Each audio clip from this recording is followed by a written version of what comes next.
Can you hear us? Yes, you can hear us, Paul. Hello. Hi, I'm Lazar Džamić. This is... I'm Paul Kitcatt. And it was really kind of a great privilege to be able to be here and talk about some things that we care about really, really passionately. So let us tell you a story. And it's a fantasy. It's a fantasy about a world full of sunshine, full of happy people. And if they ever have any problem in their lives, any trouble, they can resolve that problem in an instant just by one simple magic action: buying something. And it's a world of limitless growth. Everything grows in that particular world. Businesses grow, economies grow, personal happiness grow, family happiness grow, careers grow, food and drink grow all the time. They're limitless because we think the resources behind that to be able to make them are limitless as well. So for the past 60 years, we've been trained to believe that there are no limits to our desires and no barriers to satisfying them. To be happy, we must consume. If we keep consuming, happiness will be endless. The economy will grow endlessly. But if we stop, the economy will crash. The world will come to a halt. Life will be very dull, and we will be very, very unhappy indeed.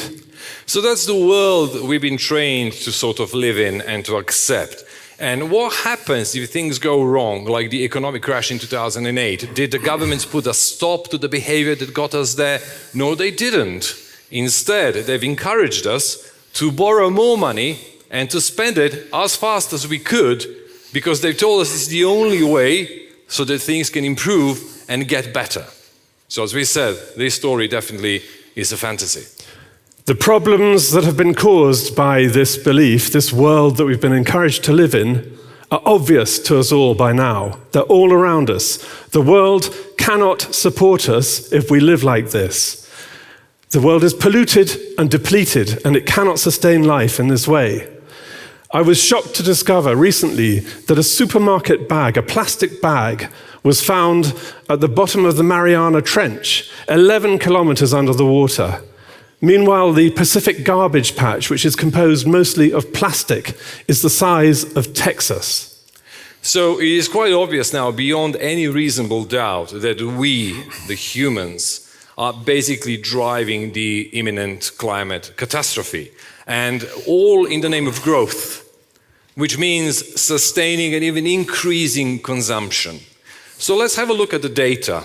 There's lots of studies that actually show if all the people on this one planet Earth right now would adopt the lifestyle of an average American, it would take the resources of 5 planet Earths to support it, to sustain it.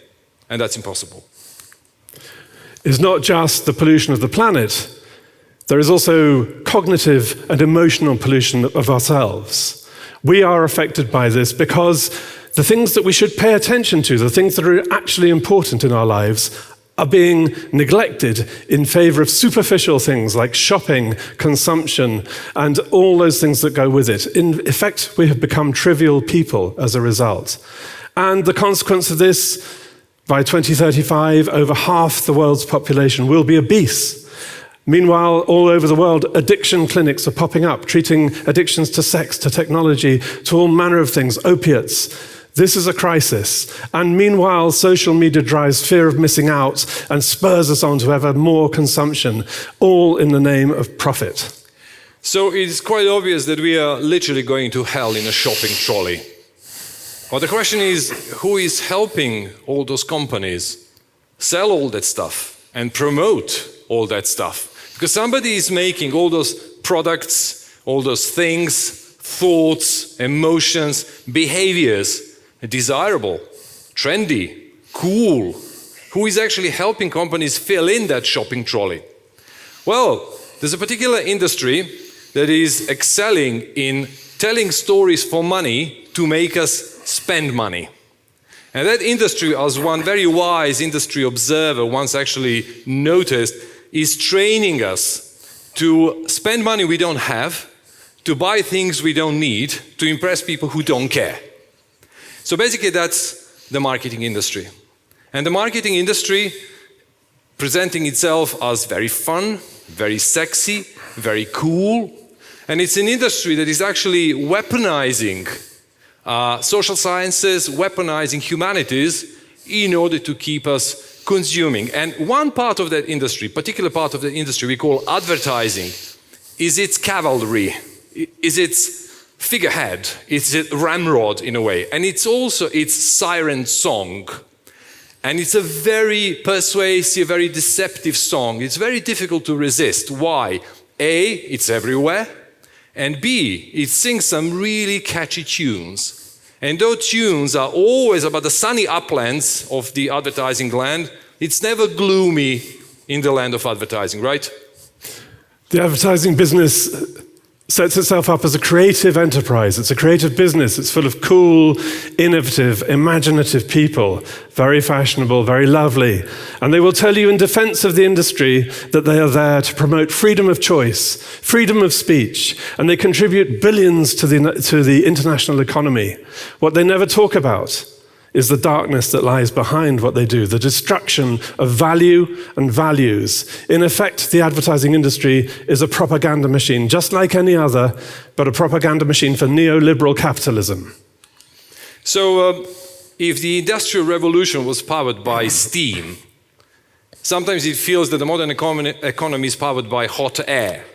And basically that industry that is doing that, again, what another industry insider observed, is an industry of organized seduction. And that organized seduction is trying to achieve something really interesting with us, meaning to keep us in the state of permanent want. Look at this one. It is a paradox at the heart of capitalism, right? What's the worst thing for neoliberal capitalism? It's a satisfied customer. Because we cannot be satisfied at all. We always have to be dissatisfied, so we keep buying. And basically, that's the role of a particular group of people called the ad man, or advertising people, or ad woman as well, more recently. And basically, these people are really, really good at making us buy things. And Paul and I used to be those people as well for many, many years, until we realized that something is really deeply, fundamentally wrong with our industry. The two of us used to be members of that equally despised and revered caste of mythocrats. People who mythologize things for living. We can mythologize anything. We can take bottled water, we can take soft drinks, we can take energy drinks, we can take discounted toasters, any piece of technology we may not even need, and we can make it cool.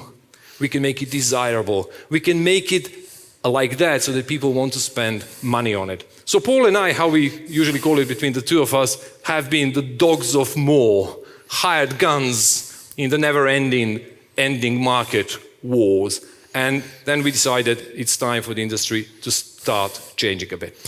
Because the industry, the marketing industry, the advertising business is a huge machine for turning the biosphere into waste.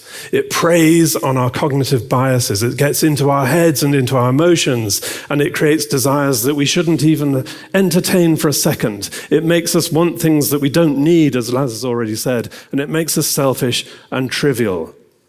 The question is, it looks very grim, but can we fix it? So we think we can fix it. Of course, we don't want to ban advertising because it's impossible, let's face it. For as long as there are free markets, there will be advertising. Well, actually, what we want to do, and this talk is part of that, we want to make our industry more responsible. We want to make it, first of all, more self-reflective. We want to make it start thinking about the consequences that it's creating for the world. We want to make it thinking about the things that they can do about it. Because we do have particular superpowers. We are great storytellers. We can motivate people. We can move people. And we would like to propose and we would like to inspire the industry to use those superpowers for good now. And there's about three different ways, at least three different ways that the industry can go and actually try to do that above and beyond the usual really shallow, superficial talk about CSR and various kind of other greenwash platitudes. That's right. So the first thing that we want people to do who work in advertising and marketing is to talk about this subject. At the moment, there's almost like an omerta about it. When we started to talk about this a couple of years ago in a blog, we got a lot of private messages of support, but we didn't get much in public. And we detected fear in the air. We detected that people weren't keen to rock the boat. But actually, the boat must be rocked. We have to start to do that. And we can start by talking about it. We talk with our colleagues. We talk to them over coffee. We talk to them at lunch. We can talk to them in the taxi on the way to meet our clients. We can challenge the agencies and we can challenge the marketing departments to tell us what are they doing to offset the damage that they have done in the past. We raise the topic. We want people to write and talk about it in their blogs. Lots of people in advertising and marketing are out there writing and commenting on advertising and marketing campaigns. Let's start to talk about this issue now. And the second thing to act is actually to act. But the first thing, as Paul said, absolutely critical is just to start talking about it. Well, how can we act? But there's lots of things we can do. So for example, if you are and somebody is in a company, in a brand, how we call it, on the client side, well, let's try to address the two hands dilemma. You know, on one hand, we've got our CSR initiatives and all the greenwash. On another hand, we've got our regular marketing and sales activities. So the question is this destroying this? Is this actually reducing the impact of all the good things that you do? Are you ethically schizophrenic? And what can you do about it? So that was kind of one first thing. The second one is to ask your agency partners, marketing partners, what do they do in order to reduce the impact on the world? And do they have anything in practice? For example, if you are on the agency side, do you have your social responsibility policy? Do you have your social impact or environmental impact report? Specific documents that are going to measure your impact on the world.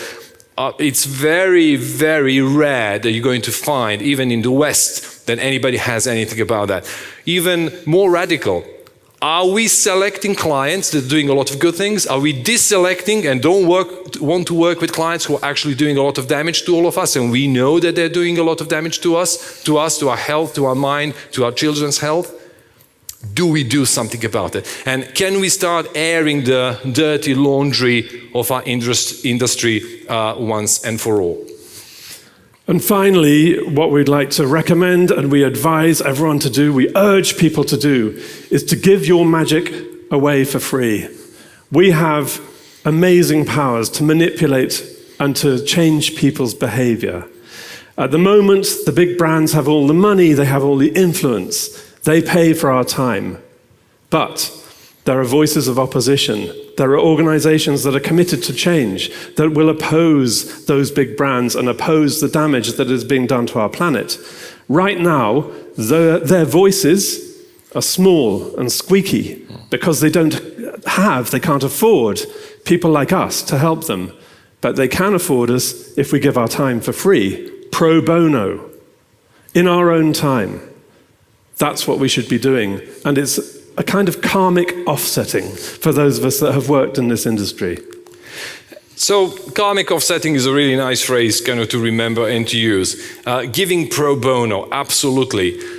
Some people are afraid to do it. They don't want to put their names in the public and say, I've helped this particular organization do something good, a great campaign that is actually going against the interest of my existing clients. No problem. Do it anonymously. Nobody has to know. Be your own Banksy, but only with a very specific project and for a very specific purpose and cause and goal. Choose your project. There's so many different projects that people are trying to do now, all around us, in Sarajevo, in Belgrade, in London, everywhere. People who are trying to fight the climate change, people who are trying to fight various sorts of inequalities in the society, obesity, cognitive pollutions of various kinds, gambling addictions, technology addictions, so many things that people are trying to do, clean air. Help them tell their story better, because that's what we do really, really well. And let us say something else here. No guilt. Do not feel guilty for things that happened before. We all been part of that story. We've been sort of doing this thing for about 200 years. We've been polluting the world. But we sort of didn't know. Now we know. So no guilt. Guilt is paralyzing, useless emotion. No guilt, but frankly, no excuses anymore. Just have a little think about who knew about what was going on first. We know now that the oil companies back in the 70s and 80s knew what would happen if they carried on behaving as they were. And what did they decide to do about it? Nothing. They decided actually a bit worse than nothing. They decided to employ mythocrats, PR people, to spread a story that said, no, the damage isn't going to be that bad, it's not really happening, the science isn't real, we cast doubt on all of that, we can go on as we are. They've used people like us to create an atmosphere of doubt, delay, and distraction. Now people like us, we can push the other way. We can help those small organizations that we were speaking about to put the other message across. No more delay, no more distraction. This is now. We need to sort this right away. And we know how it is for anybody in this industry. We used to work for the forces of denial and delay a lot, basically, because simply they had big bags of money. But now we really have to start helping the good guys as well and actually putting even more effort into helping people who are fighting the forces of denial and delay. We can start working for good much more and with more energy and with more vigor. And again, Paul and I really don't want to shame anyone. I mean, we've been part of the story as well for many, many years. We don't want to shame anyone. Shame, again, sometimes it works, sometimes it doesn't. We just kind of want to start thinking about it for the first time, that people in our industry do not talk about. Let's start talking about it, let's start thinking about it, and finally let's start doing something about it. And okay, yes, it's political. It's not party political, but it is political. We're going to cause some trouble here when we do this, we know that. But I say to you right now, let's put an end to the abhorrent idea of retail therapy and switch our attention to planet therapy. And let's all commit to that. We can build a better planet for all of us if we do. So if it happens that any of you works in the marketing or advertising industry, or have friends who work there, or maybe even clients, for the first time, maybe try to really add your voice and your efforts to this story, to try to make a meaningful change. And of course, thank you for listening. Thank you.